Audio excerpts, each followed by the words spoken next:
मैं किसान और विज्ञान की बात कर रहा था और हमें मालूम है कि हवा है, पानी है, ये ईश्वर ने हमें दे रखा है और जीवित रहने के लिए तीसरी चीज क्या चाहिए?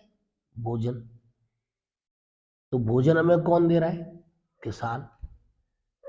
तो ईश्वर के बाद अगर दूसरा कोई व्यक्ति है तो वो किसान है। तो मेरी इसी से था कि मैं किसान और विज्ञान को एक साथ कर लेकर के कैसे चलूं, कैसे अपने किसान भाइयों को यह समझाऊं कि जब तक किसान और विज्ञान साथ नहीं चलेंगे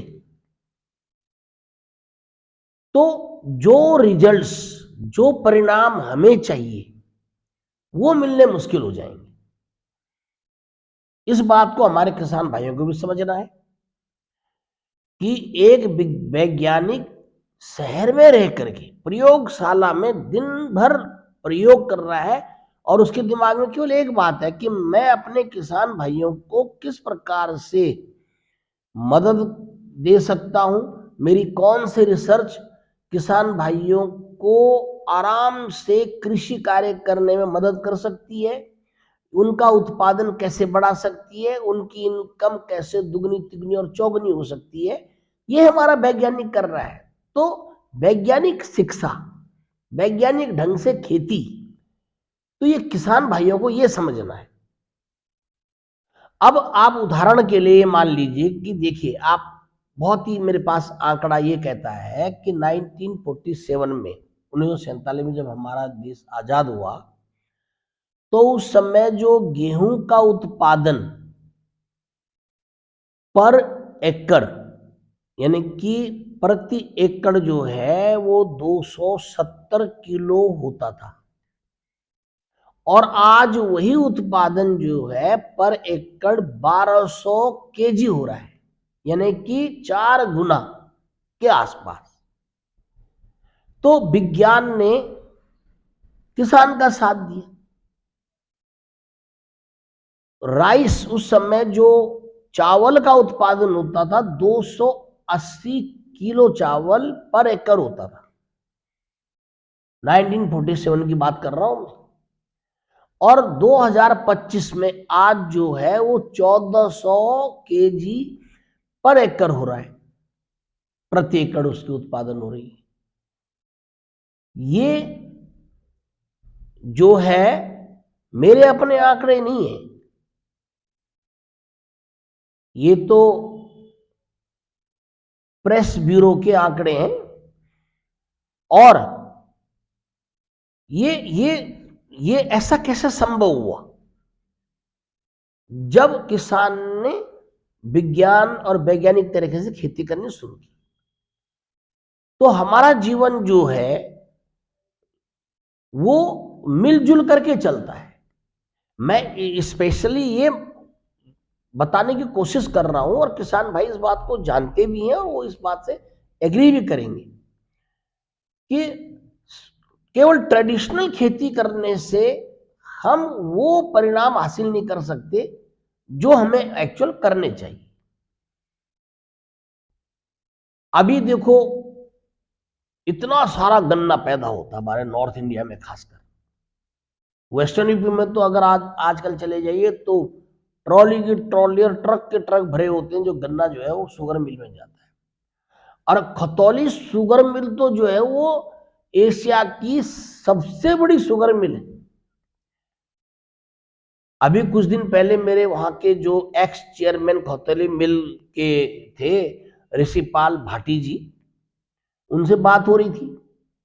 वो भी मेरी इस बात से सहमत थे कि हाँ, वास्तव में ये एक वैज्ञानिक करिश्मा है। विज्ञान ने जो है वो तरक्की की, हम जो है वो अपने गन्ने का सदुपयोग कर पाए और आज खतौली की मिल जो है वो द बेस्ट क्वालिटी शुगर जो है उसका उत्पादन करते, विदेशों में उसका एक्सपोर्ट होता है, निर्यात होता है। और वो वहां के प्रतिष्ठित व्यक्ति हैं। और मेरी इन बातों से शायद सारे ही लोग सहमत होंगे। आप सोचिए 60 के दशक में हमारी मां हमसे ये बोलती थी कि 60 के दशक में इतना अनाज पैदा नहीं हो पाता था, जबकि जनसंख्या भारत की उस समय बहुत ज्यादा नहीं थी। तो 11 महीने तो वो जो खेत में वो उत्पादन होता था उससे अपना गुजर बसर करते थे, और 12वें महीने तो समझ लो जैसे भूसा ऊसा उसकी भूसी उसी चावलों की उसकी रोटी खानी पड़ती थी। हमारी माँ स्वयं बोलती थी। तो आज कृषि ने जो तरक्की की है वो वैज्ञानिक दृष्टिकोण की वजह से की है। तो मैं ये कहता हूं कि हमने सिर्फ एक तरफ नहीं सोचना है कि नहीं हम सबसे बड़े हैं। किसान बहुत ही पूजनीय है हमारे लिए, सभी के लिए अन्न वो पैदा कर रहा है, लेकिन किसान का सपोर्ट सिस्टम क्या है। पिछले वीडियो मैंने बताया था वैज्ञानिकों ने ट्रैक्टर दिया, तरह तरह की मशीनें दी, खेत में पानी नहीं जा रहा है तो बिजली का उत्पादन किया गया, बिजली का आविष्कार हुआ, ट्यूबवेल का आविष्कार हुआ। तो इन सब चीजों ने किसान को जो है बहुत मदद पहुंचाई है और खेती आसान की है।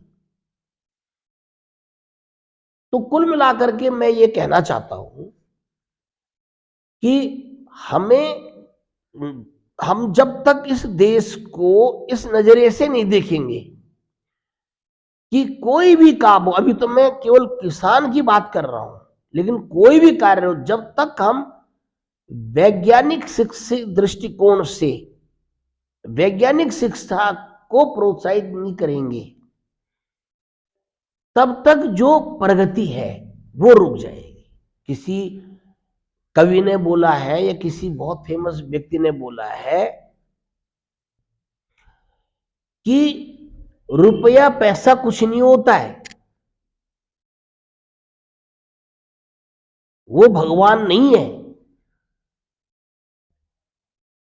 लेकिन उन्होंने ये बोला है कि वो भगवान से भी कम नहीं है धन, और धन कहां से अर्जित होगा, वो वैज्ञानिक सोच से, वैज्ञानिक दृष्टिकोण से। तो हम लोग ये कोशिश करते हैं कि नहीं देश को बेहतरीन चलना है। आप किसान भाइयों को मालूम है कि स्थिति क्या चल रही है, तो हमें सही डायरेक्शन में शिक्षा की आवश्यकता है। आप विज्ञान देखो किसान भाइयों की कितनी मदद करता है। कई बार एक्स्ट्रा प्रोडक्शन हो जाता है, चाहे वो गेहूं का हो, आलू का हो, कोई और सारी चीजें उसका हो, तो कोल्ड स्टोरेज भी तो वैज्ञानिक आविष्कार है। आपको आपकी ने कोई किसी चीज का उत्पादन किया, उसका आपको मूल्य सही नहीं मिल पा रहा है, आपने कुछ महीने तक उसको कोल्ड स्टोरेज में रखा और बाद में अपना सही मूल्य पर उसको बेच दिया। तो ये सब एक एक दूसरे का हमें सम्मान करना चाहिए। किसान भाई हम सब लोगों के सम्मानित हैं, लेकिन हमको ये प्रतिज्ञा लेनी है, हर किसान भाई को ये प्रतिज्ञा लेनी है कि हमने अब खेती भी वैज्ञानिक दृष्टिकोण से करनी है। अपने आने वाली पीढ़ी को भी चरित्रवान तो बनाना ही है, लेकिन उसके अलावा वैज्ञानिक दृष्टिकोण उनमें कूट कूट करके भरना है, तो हम बेहतर तरक्की कर सकते हैं। तो इसी प्रकार के वीडियो को देखने के लिए हमारे चैनल को सब्सक्राइब करिए। और किसान भाइयों से खासकर मेरी ये गुजारिश है कि उनके घर में बच्चे भी होंगे, हमारा एक दूसरा चैनल है केप देहरादून के नाम से, वो पढ़ाई का चैनल है। अगर आप घर में पढ़ने वाले बच्चे हैं तो जरूर उस चैनल को सब्सक्राइब कराइएगा। आपके बच्चों को फ्री ऑफ कॉस्ट जो है बहुत सारी जानकारी उससे मिलेंगी और आपके बच्चों का भविष्य भी बहुत बेहतरीन बनेगा। इन्हीं शब्दों के साथ बहुत बहुत धन्यवाद।